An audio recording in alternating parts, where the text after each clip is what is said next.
Olha, nós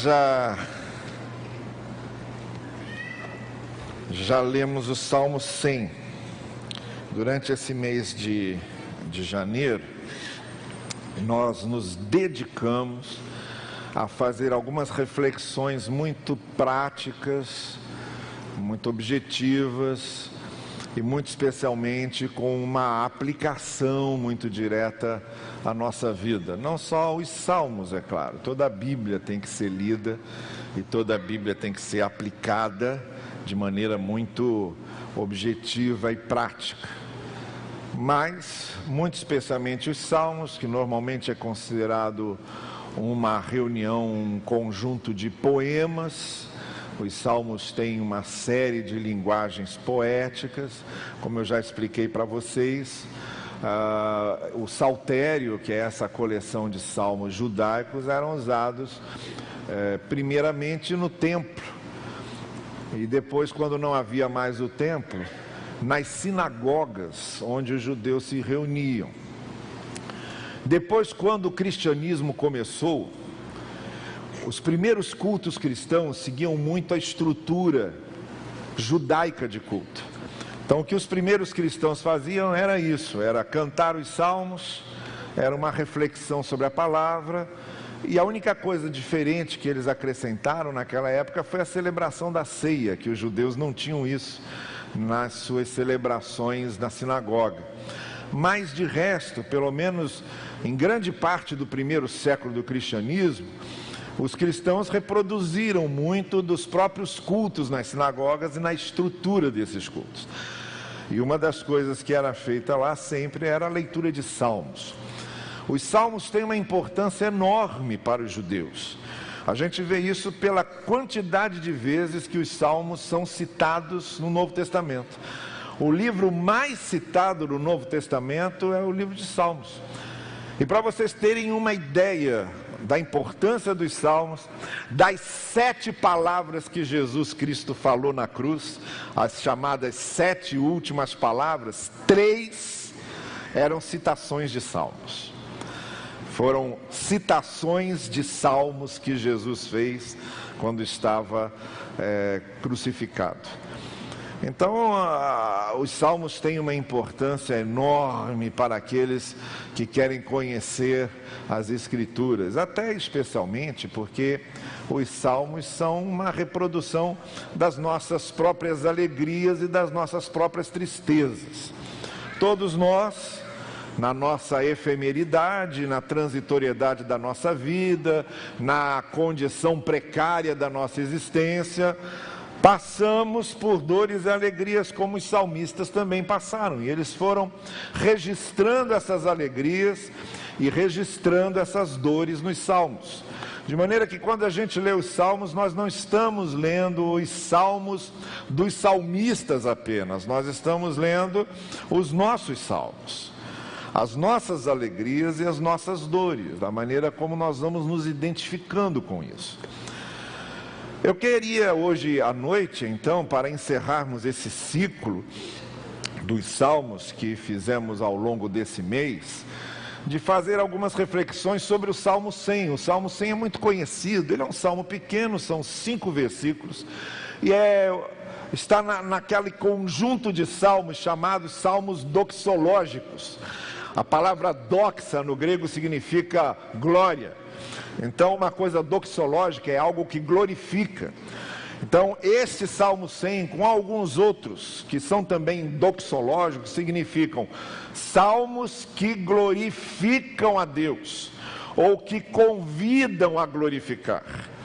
Nós encontramos esse salmo aqui, e semelhante a esse salmo, ao Salmo 150, que é o último salmo do saltério e que também possui essa ênfase especial no convite para que Deus seja glorificado por nossas vidas. Agora, quando a gente fala em glorificação, em adoração, até nesses breves convites, como do Salmo 100, para que glorifiquemos a Deus, num breve convite como esse de 5 versículos, existem alguns princípios de adoração, de louvor, que devem ser preservados. E seja qual for a nossa ação de adoração, de louvor, de culto, esses princípios precisam estar muito presentes.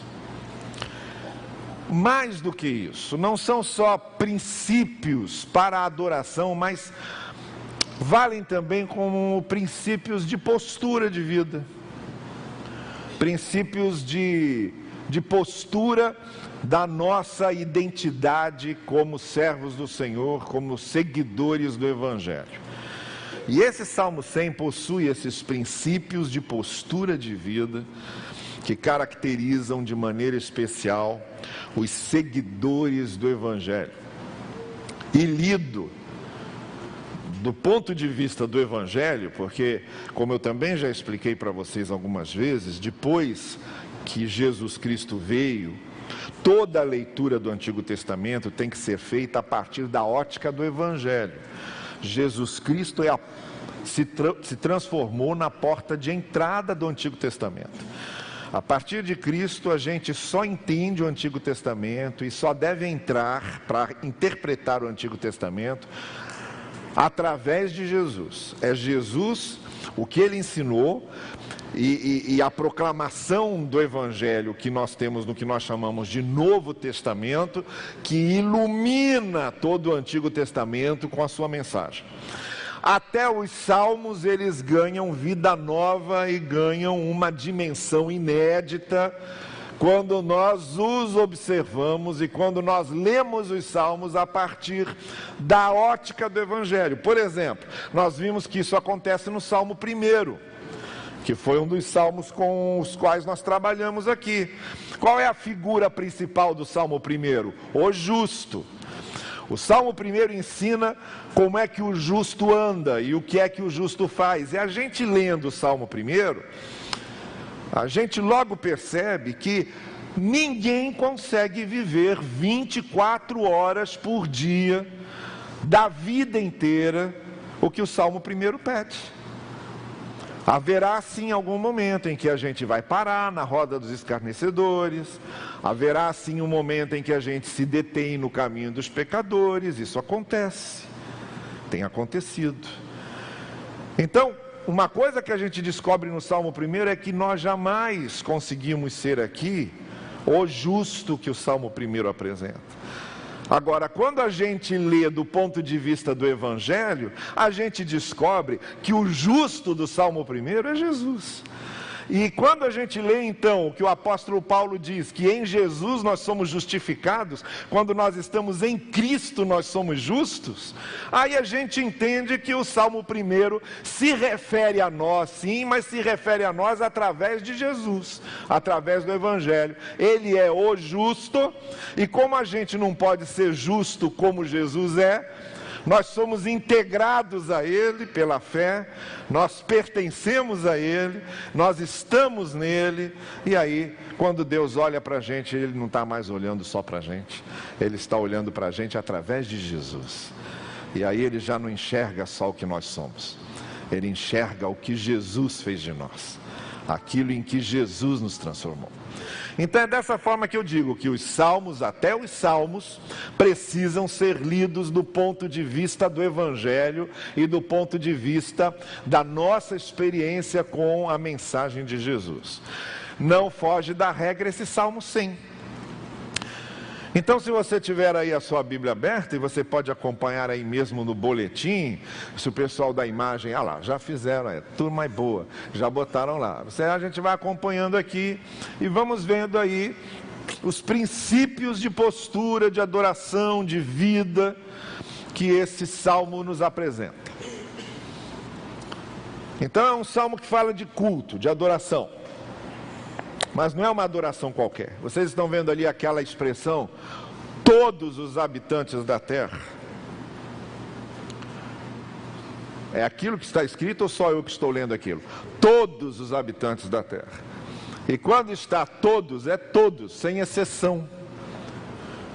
O que me leva a entender que o convite de Deus para a adoração ele é um convite abrangente e inclusivo.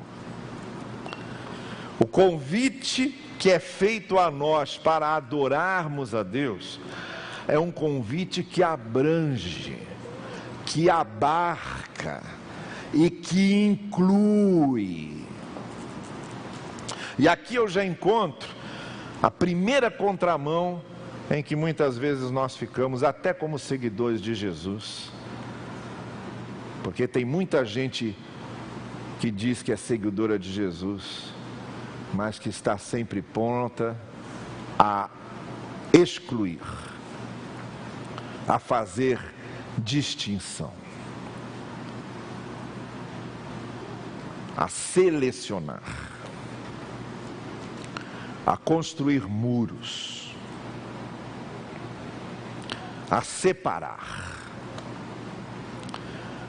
a se achar melhor do que os outros,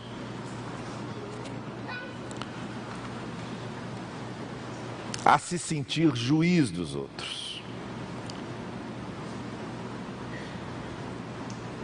a separar as pessoas em classes. Enquanto Deus está querendo incluir todo mundo, muitas vezes a igreja vai distinguindo. Nós, seguidores de Jesus, vamos nos tornando craques em fazer o que os fariseus faziam, em termos de distinguir quem serve e quem não serve. Eu tenho certeza absoluta que aquele ladrão que morreu ao lado de Jesus teria uma dificuldade enorme de se tornar membro em muitas das nossas igrejas. Aquele a quem Jesus abriu o paraíso, talvez teria uma dificuldade enorme de se aproximar de alguém de nós. E no entanto, porque a gente é assim, a gente acha que a pessoa errou uma vez na vida, está marcada. A gente marca. A pessoa pode ser uma pessoa muito boa, mas aí ela faz uma besteira na vida, pode passar 40 anos, você vê aquela pessoa, aquele não foi que há 40 anos atrás fez isso. A gente não esquece, a gente marca. A gente marca as pessoas com os defeitos. A gente marca as pessoas com os erros. A gente não marca as pessoas pelo que elas fazem de bom. A gente marca pelo que elas erram. A marca das pessoas na nossa memória são seus erros, não são seus acertos.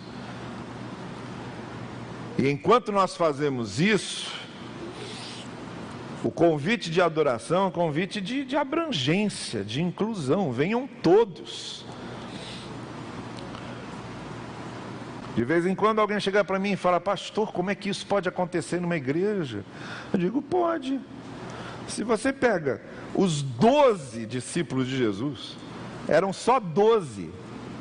Um traiu, outro negou, outro roubava a bolsa apostólica, outro não acreditou quando Jesus ressuscitou, outro nunca entendia nada a ponto de dar um cansaço em Jesus, de Jesus dizer: eu já expliquei isso para vocês, vocês de novo estão me perguntando isso. E eram só 12. Então, obviamente, numa comunidade com mais de 1000 pessoas, você quer o quê? Que se pareça com o céu? Não vai se parecer com o céu. Igreja nunca vai se parecer com o céu. É claro que também não vai se parecer com o inferno, não é? A igreja não vai se parecer nem com o céu, nem com o inferno. Vamos dizer que a igreja se parece aí com o purgatório, não é? Olha lá, tem coisa boa e tem coisa ruim. Mas é isso, é gente, é ser humano. E Deus vai convidando, porque Deus vai incluindo, Deus vai abrangendo. Venham todos. Os nossos convites nunca são para todos, óbvio. Você, quando faz uma festa de casamento, está cada vez mais difícil convidar todos, não é? Eu tenho pena dessa moçada quando vai fazer lista de convidados para casar. É uma coisa doida. Porque você vai fazendo a lista de parentes. Só parentes são uma parentada doida. Aí faz lista de amigos. Tal. Quando você chega lá, você estava pensando numa festa para 200 pessoas e você tem 800. Aí tem que ir cortando. Aí você vai cortando. Aí vai criando inimizade, né? Aí a turma vai ficando com raiva. Porque você não convida. Tem que cortar. Ninguém nunca convida todos, não tem como convidar todos. Deus, quando convida, é sempre a todos.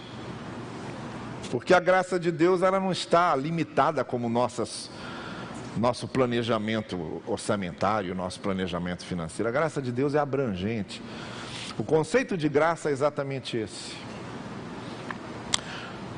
O Charles Spurgeon dizia que no céu nós vamos ter 3 surpresas. A primeira surpresa é estar na presença de Deus e vê-lo como Ele é. Essa vai ser a primeira surpresa. A segunda surpresa é que muita gente que a gente achava que estaria lá não vai estar.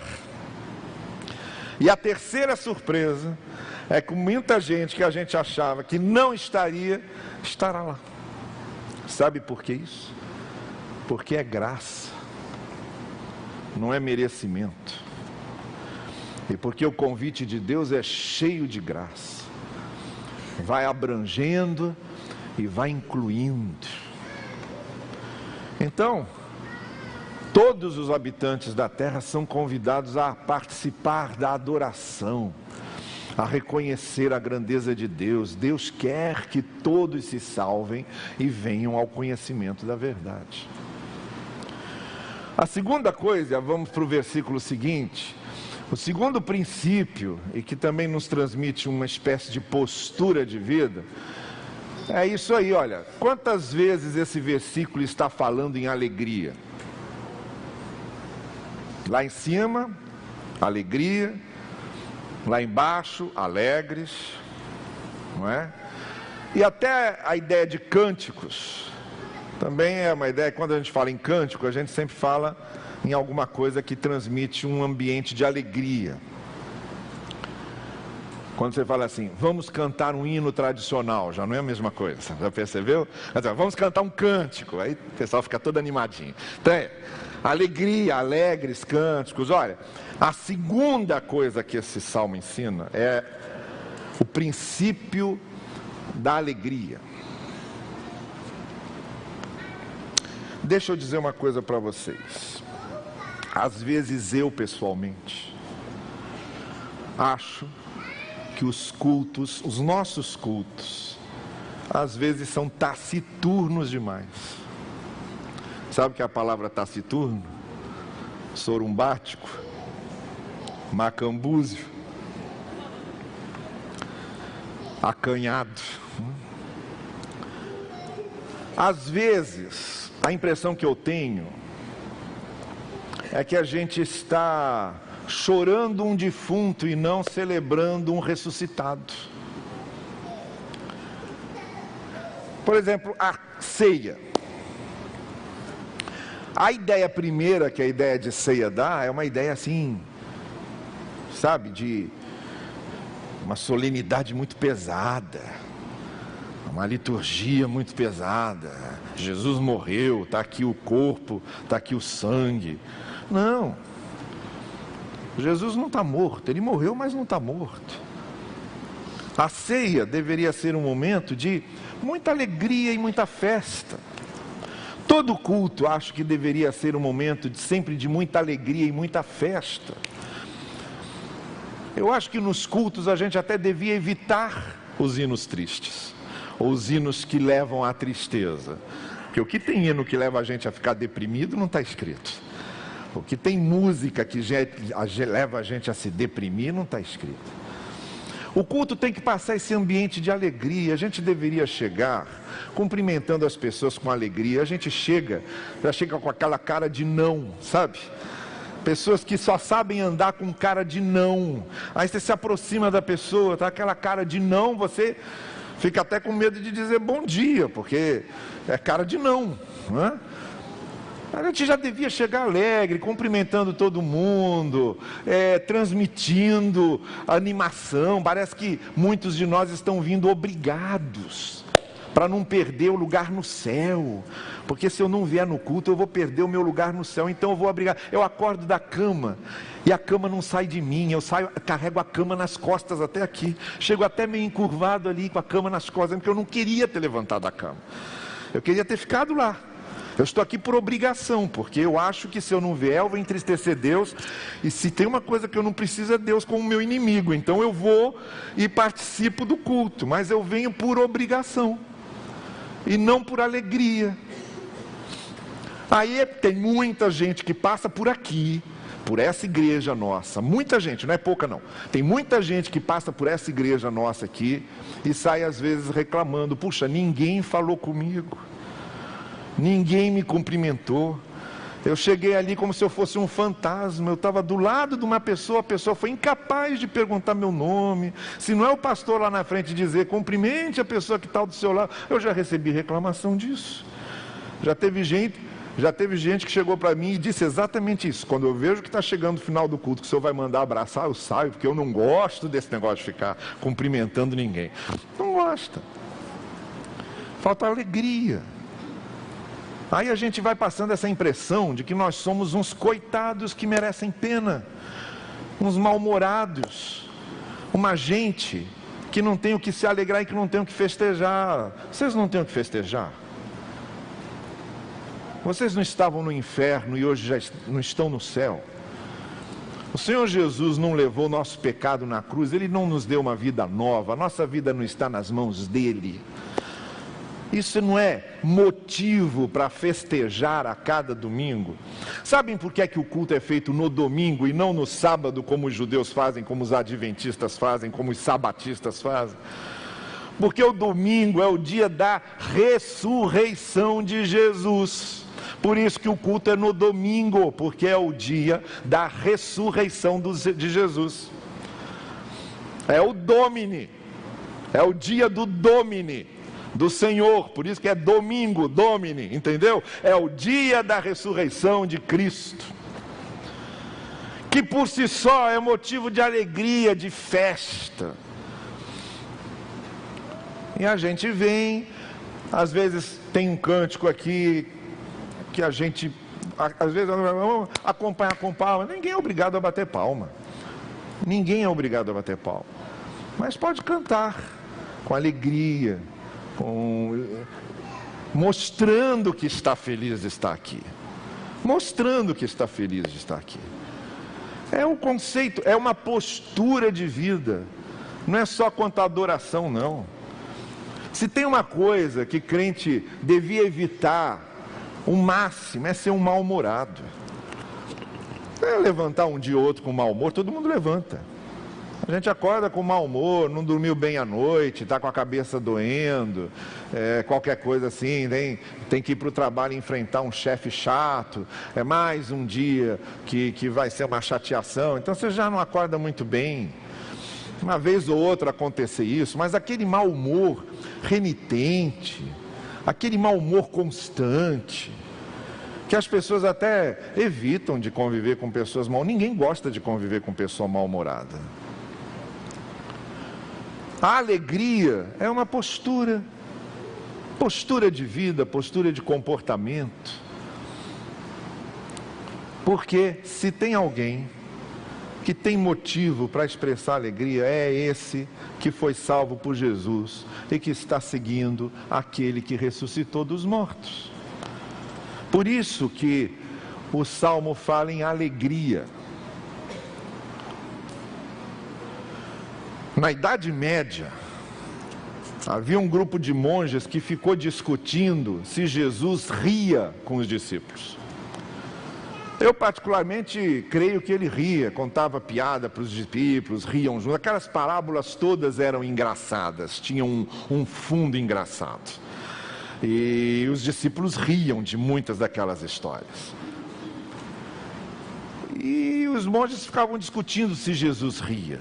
Até que um monge lá disse: olha, eu não sei se Jesus ria. O que eu sei é que Jesus me faz rir. Jesus me faz rir. Eu rio por causa de Jesus. Até quando a minha vida não tem motivos para eu rio por causa de Jesus. É a postura da alegria. A terceira coisa que a gente vê aqui nesse salmo, a terceira postura que esse salmo nos sugere, vamos lá para o versículo 3. Ou congelou, ou reconheçam que o Senhor é o nosso Deus. Olha isso. Ele nos fez e somos dele.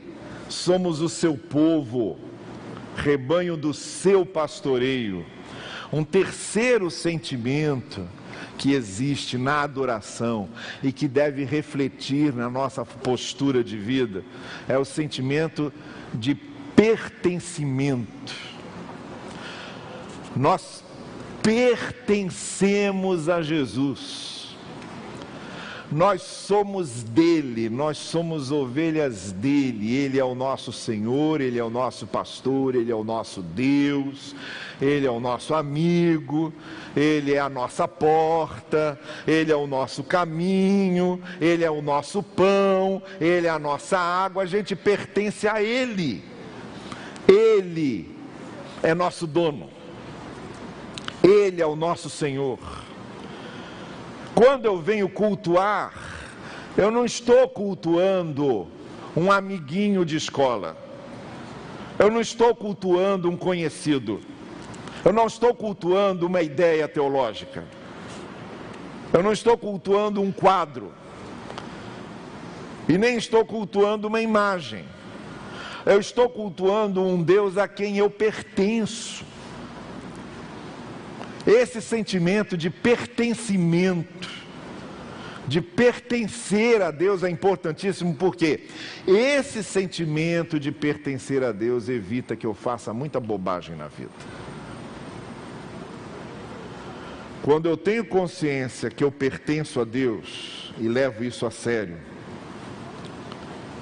eu digo, isso aqui serve para mim, agora isso aqui não serve, porque eu pertenço a Deus. Isso aqui eu posso fazer, aquilo ali eu não posso. Eu até gostaria, e até tenho desejo, mas não posso, porque eu pertenço a Deus, eu não me pertenço. Os adoradores que Deus aceita são os adoradores que têm essa conduta de quem pertence a Deus. É nesse sentido que Isaías diz: estou cansado das mãos levantadas de vocês, estou enjoado dos cânticos de vocês, eu não aguento mais o culto de vocês. Lavem os corações, lavem as mãos, andem na minha presença, porque aí vocês me adorarão, aí vocês estarão me adorando. Então o Salmo 100 diz isso, nós somos dele. Agora, isso não é só uma postura de adoração e de culto, isso é uma postura de vida. Nós, quando sabemos que pertencemos a Deus, nossa ótica muda. As nossas opiniões são dadas com mais cuidado. Porque eu, quando vou dar opinião sobre alguma coisa, eu tenho que saber que eu pertenço a Deus. Eu não posso opinar só o que eu acho. Eu preciso opinar o que alguém que pertence a Deus precisa achar. Essa é a diferença. Por isso o salmista diz claramente: adoração é o sentimento de pertencer a Deus. Porque senão o culto fica vazio e sem sentido. O quarto versículo, quando o Salmo ainda se refere a uma quarta postura, a um quarto princípio de adoração, e que diz o seguinte: vai chegar, uma hora chega. Está lá: Entrem por suas portas com ações de graças, em seus átrios com louvor. Deem-lhe graças e bendigam o seu nome. A quarta postura do culto é a postura de gratidão, de dar graças. Quem cultua a Deus, está cultuando a Deus grato, porque não merece e está recebendo. Grato porque não merecia e recebeu. Grato porque é pecador e foi perdoado. Grato porque era perdido e está salvo. Grato porque não merece e está sendo abençoado. Então esse sentimento de gratidão é a base fundamental de todo o nosso culto e de nossa adoração. Agora, é também uma postura de vida. A gente se torna muito mais humilde quando a gente vive uma vida de gratidão, quando começamos a reconhecer que não somos tudo, que não somos autossuficientes, que a gente depende de Deus, que dependemos da sua graça. Eu hoje pela manhã estava dizendo, a gente às vezes vai reclamando de uma série de coisas, e não para pensar que quando certas coisas acontecem, do que a graça de Deus pode estar livrando a gente. Quando eu me atraso, do que a graça de Deus pode estar me livrando? Quando eu perco um voo, eu já perdi uma vez um voo. Dá uma frustração doida. Mas eu, como sou cismado com esse negócio de avião, eu não reclamo. A primeira coisa que eu penso é o seguinte: sei lá porque eu perdi esse voo, deixa como está. Deixa como está. Nunca aconteceu, mas eu fico imaginando uma pessoa que perde um voo e aquele voo cai. Como já aconteceu algumas vezes. Pessoas que não conseguiram embarcar e o voo caiu. E que praguejaram contra Deus e o mundo porque perderam o voo. E aí depois que o voo cai, aí vai sair enlevado, agradecendo. Eu não estava naquele voo, era para eu estar e eu não estava. Então a gente nunca sabe. Porque a graça de Deus é justamente fazer coisas que a maioria das coisas que Deus faz a nosso favor, a gente não vai saber nunca. A maioria a gente não vai saber nunca. A gente acha que está contando as bênçãos, não estamos. A gente está contando aquilo que a gente pode ver e medir. A grande maioria das coisas que Deus faz por nós é do que não se pode ver nem medir. Por isso esse sentimento de gratidão, ele torna a gente mais flexível, mais confiante, mais manso, menos ansioso.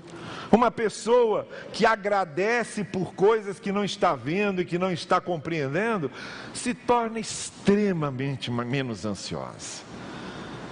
Quando ela sabe que não pode controlar tudo, mas que o controle das coisas estão na mão de Deus, a ansiedade diminui tremendamente. Por isso, faz parte da adoração a gratidão, mas não só da adoração. É uma postura de vida. Quem vive grato a Deus vive melhor. Quem vive grato a Deus vive em mais paz. Quem vive ingrato a Deus vive em menos ansiedade. E por fim, o último versículo, versículo 5, quando ele diz: o Senhor é bom, o seu amor é leal e eterno, a sua fidelidade permanece por todas as gerações. É fundamental para a gente adorar a Deus, cultuar a Deus, é fundamental que nós confiemos que Deus é bom, confiemos no amor de Deus, confiemos na sua fidelidade, que a gente não se esqueça disso.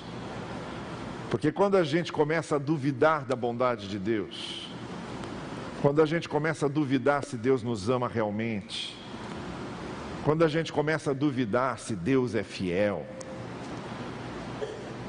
quando começamos a duvidar se Deus é bom, a gente perde a confiança numa série de coisas e a vida se torna um inferno. Porque quando eu duvido da bondade de Deus, eu duvido de todo o resto.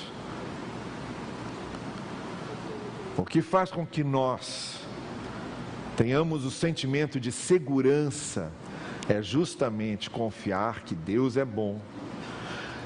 E aquilo que Paulo diz, a vontade de Deus é sempre boa, perfeita e agradável.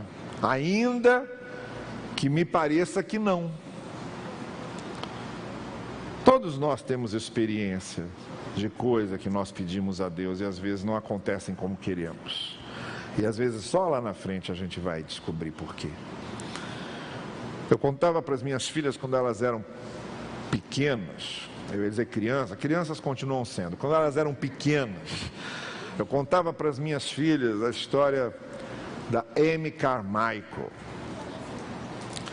que foi missionária na Índia. A Amy Carmichael, quando tinha 6 anos de idade, ela tinha olhos castanhos, ela queria ter olhos azuis, sabe? E aí ela ouviu e aprendeu que Deus ouve as nossas orações e responde. Então, antes de dormir, ela se ajoelhou e disse: Senhor, Pai, eu quero ter olhos azuis. E como eu sei que você responde às orações, eu estou certa de que quando eu acordar amanhã e for me olhar no espelho, eu verei que estou com olhos azuis. E foi dormir, mas na maior certeza, naquela certeza de criança de 6 anos, que Deus vai ouvir a oração dela. Quando ela levantou de manhã, ela pulou da cama feliz da vida. Ela nem tinha olhado no espelho, mas ela estava feliz, porque era a primeira manhã dela com olhos azuis. Aí ela subiu numa cadeirinha para se olhar no espelho, aí botou a cara no espelho, e aí quando ela olhou, ela viu que os olhos dela continuavam castanhos, eram castanhos. Aí mais tarde, quando ela adulta, ela disse: naquele dia eu descobri que não é que Deus não responde. Deus responde. Mas Deus responde às vezes, não é nada disso. Não, senhora. Não, senhor. Aí passou o tempo. Ela foi ser missionária na Índia, como eu disse.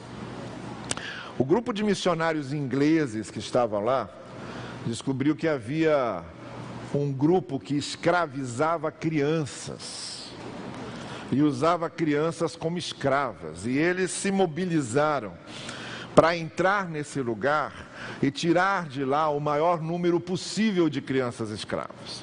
Mas para entrar lá eles tinham que se disfarçar de hindus, então eles tinham que botar a roupa do hindu e começaram a passar pó de café para disfarçar a pele e tornar a pele mais semelhante à pele dos hindus. Imagina inglês escurecendo a pele para ficar igual de hindu. Aí quando a Amy Carmichael terminou de se trocar e de se arrumar, tinha uma colega missionária dela que estava do lado e disse para ela assim: Amy, você está uma hindu perfeita. Aí acrescentou: ainda bem que seus olhos não são azuis, porque se fosse estragava tudo. Aí ela lembrou daquela experiência de 6 anos, quando ela orou pedindo a Deus olhos azuis, e ouviu não.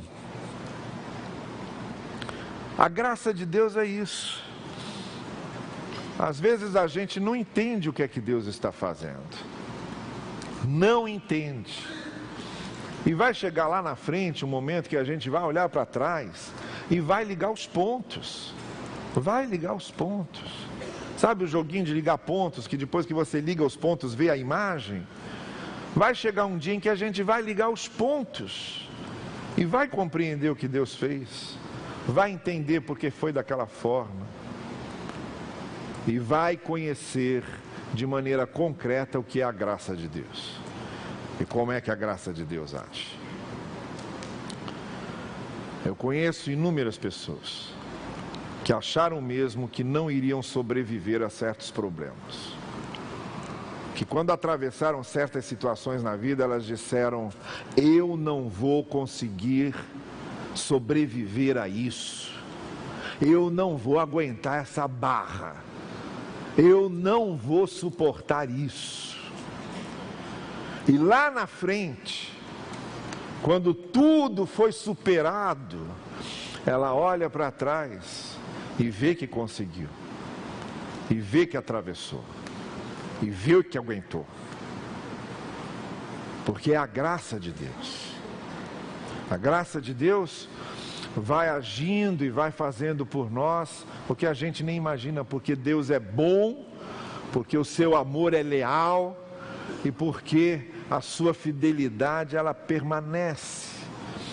As gerações mudam, a moda muda, caem reis, somem governos e a bondade de Deus permanece, porque Deus é bom. Não é só uma questão de adoração.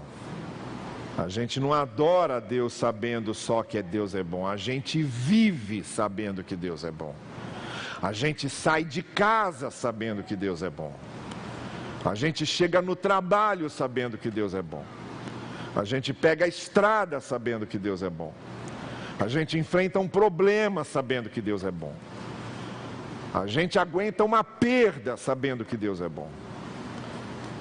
A gente recebe uma notícia boa sabendo que Deus é bom. E recebe uma notícia ruim sabendo que Deus é bom. E é dessa forma que a graça de Deus vai trabalhando e operando na nossa vida. Então guarde isso. Adoração é isso. Adoração tem esse perfil. Mas aqui não é só um perfil de adoração. É um perfil de postura de vida. É um perfil de como devemos andar. E é um perfil de como devemos viver. E quando nós aplicamos no nosso dia a dia e no nosso cotidiano esses princípios, a nossa vida se torna muito mais leve. E a gente só consegue voar quando a gente está mais leve. Quando a gente está pesado, não voa. Quando a gente está pesado, não sai do chão. Mas quando a gente está leve, a gente sai do chão e voa. E aí se cumpre o que o profeta Isaías diz: aqueles que confiam no Senhor renovam as suas forças e voam como águia, porque o Senhor nos deixa leves, e esses princípios nos dão leveza, e é só quando nós temos leveza que nós conseguimos voar lá em cima como águias. E é só quando voamos lá em cima como águias é que temos a visão de cima. E só quando a gente tem a visão de cima é que a gente cresce. Que Deus nos ajude a termos essas posturas de vida e a adorarmos Deus dessa forma, para que os nossos cultos tenham um verdadeiro sentido de culto e não sejam apenas um ajuntamento de pessoas, mas um culto de adoração, em que cada um de nós seja um adorador, não um adorador aqui, mas um adorador em cada dia da sua vida, adorando com esses princípios e vivendo cada dia da sua vida com esses princípios. Que o Senhor assim nos ajude e nos abençoe.